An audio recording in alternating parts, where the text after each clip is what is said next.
Vanessa Robikou, bonjour. Bonjour, Dorley. Alors, on vous appelle aussi Ajahn Joff. C'est ainsi que vos disciples vous parlent. Vous êtes un moine bouddhiste américain de la tradition thaï de la forêt.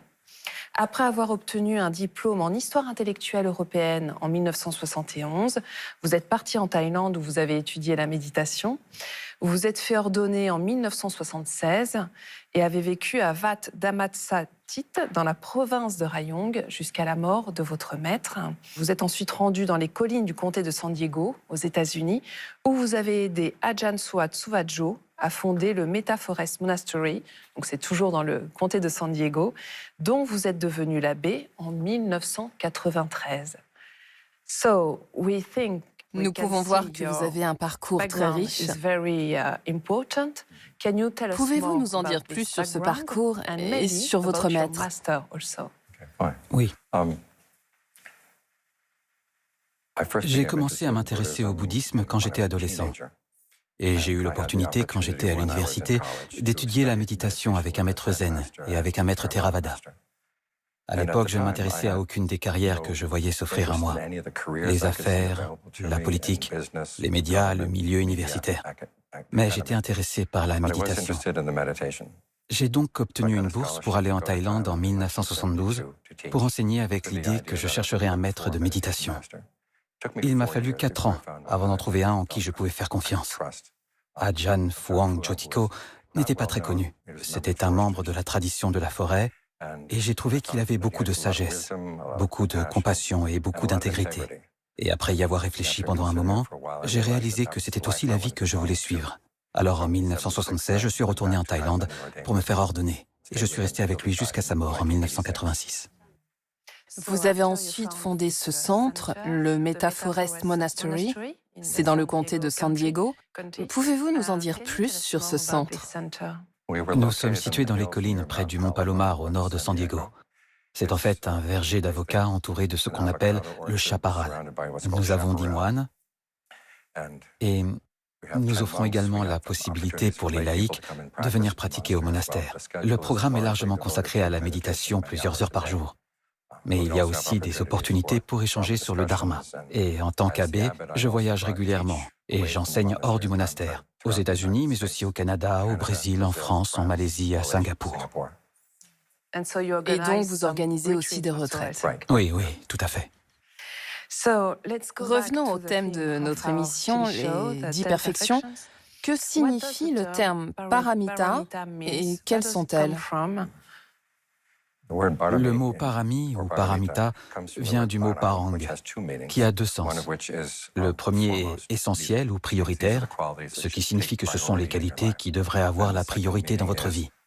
Et le deuxième sens est de l'autre côté. Comment aller de l'autre côté d'une rivière? Une image traditionnelle du bouddhisme est que nous sommes du côté de la rivière où se trouvent ceux qui souffrent et qu'un radeau nous fera traverser de l'autre côté. Une fois de l'autre côté, c'est le nirvana, c'est la fin de la souffrance, le vrai bonheur. Alors, quels sont ces 10 paramitas? Dites-nous. Bien, la liste est la suivante. La générosité, la vertu, le renoncement, le discernement, la persévérance, l'endurance, la vérité, la détermination, la bienveillance et l'équanimité. C'est la liste classique. Et peut-être sont-elles basées sur un enseignement spécial? Oui, elles sont basées sur une section du canon appelée les Jataka. Ce sont des récits des vies antérieures du Bouddha qui ont été recueillis plusieurs siècles après la mort du Bouddha. En collectant et en rassemblant ces récits, les moines se sont demandé « Qu'apprenons-nous sur la voie du Bouddha en lisant ces histoires? Quelles qualités le Bouddha a-t-il développées dans chacune d'elles ?» Différentes écoles du bouddhisme ont proposé différentes listes. Une de ces listes contenait 6 paramitas. Le Theravada, lui, en a proposé 10. Elles ont un lien étroit avec la question du bonheur. Oui. De quelle manière? Tous les enseignements bouddhistes visent à trouver le bonheur véritable. C'est une possibilité bien réelle. Il y avait une croyance selon laquelle le bouddhisme était pessimiste, mais en réalité, il a pour but de mettre un terme à la souffrance, ce qui constitue le bonheur ultime. C'est ça l'éveil. Et quel impact ces paramitas peuvent-elles avoir sur notre vie quotidienne, pour chacun d'entre nous? Ce sont principalement des qualités du cœur et de l'esprit. Le Bouddha utilisait le mot chitta pour parler de l'esprit, mais cela signifie aussi le cœur. Nous ne parlons donc pas seulement de vos qualités intellectuelles, mais aussi des qualités d'un cœur bon que vous devez développer. Et vous pouvez considérer votre vie comme une opportunité de développer ces paramitas en avançant sur le chemin de l'éveil, ce qui signifie que quoi que vous fassiez dans votre vie, vous pouvez le voir comme une opportunité de développer votre force de caractère, développer un esprit bon et un cœur bon. Tout ce que vous faites, au travail, en famille, vous donne l'opportunité de pratiquer. Nous devons donc penser au cœur et à l'esprit à chaque fois. Revenons donc sur chacune de ces paramitas. Peut-être pourrions-nous commencer par la première, qui est la détermination. Oui, la raison pour laquelle nous commençons par la détermination est que la liste classique est plutôt aléatoire. Cependant, nous pouvons prendre comme modèle la façon dont le Bouddha enseignait la détermination. Car la pratique des paramitas est en elle-même une détermination, celle d'amener votre cœur et votre esprit vers l'éveil. Et la façon dont il a décrit la détermination est que vous devez développer 4 qualités. Ces 4 qualités peuvent alors former un cadre pour comprendre les paramitas. Donc vous commencez par le discernement en vous demandant quel serait le bon objectif à avoir dans la vie et quel serait le bon moyen de l'atteindre. Ensuite, il y a la vérité. Vous n'abandonnez pas votre pratique, vous restez fidèle à votre intention initiale. La qualité du renoncement vous permettra de vous rendre compte qu'il y a certaines choses que vous allez devoir abandonner en cours de chemin. Vous ne pouvez pas, si vous jouez aux échecs, garder toutes vos pièces et gagner. Vous devez en sacrifier quelques-unes. Et enfin, il y a le calme. Vous visez un état d'esprit totalement paisible, avec l'idée que c'est l'objectif idéal. Ainsi, à partir de ces 4 qualités, vous pouvez organiser les différentes perfections. Nous commençons donc par la détermination elle-même. La détermination, c'est d'abord réaliser que nos esprits sont proactifs, que nous vivons guidés par nos désirs et que ce sont eux qui façonnent notre expérience du monde et la manière dont nous appréhendons le monde extérieur. Et la plupart du temps, nos désirs sont assez aléatoires. Vous voulez ceci et vous voulez cela, et vous finissez par vous éparpiller. Et tout est question de choix alors, de choisir. Oui, vous devez faire un choix. Et vous devez donner votre priorité à une seule chose. Dans ce cas, ce serait l'éveil. Ensuite, vous devez aller jusqu'au bout de la démarche et faire tout ce que cela requiert. Est-ce que vous pouvez nous donner un exemple de cette paramita, la détermination? D'accord. Eh bien, disons que vous avez 2 désirs conflictuels. Vous voulez être un bon père et un bon mari, mais vous êtes également attiré par quelqu'un dans la rue. Vous devez réaliser que ce premier désir est plus important et que pour y être fidèle, vous allez devoir dire non au désir qui vous éloignerait de vos responsabilités. C'est une sorte de détermination. Voyons la deuxième paramita. Très bien. C'est le discernement. Oui, le discernement. Le Bouddha parle de plusieurs niveaux de discernement. Il y a le niveau de la vacuité, il y a le niveau du non-soi. Mais il dit que le discernement commence par se poser la question suivante. Lesquelles de mes actions me conduiront au bien-être et au bonheur à long terme? Donc vous réalisez premièrement que vous avez votre liberté de choix, deuxièmement que vos actions peuvent faire une vraie différence dans votre vie, et troisièmement que le bonheur à long terme est possible et qu'il est préférable au bonheur à court terme. Ainsi, vous apprenez à questionner vos actions. Si j'agis de cette façon, quelles seront les conséquences à long terme?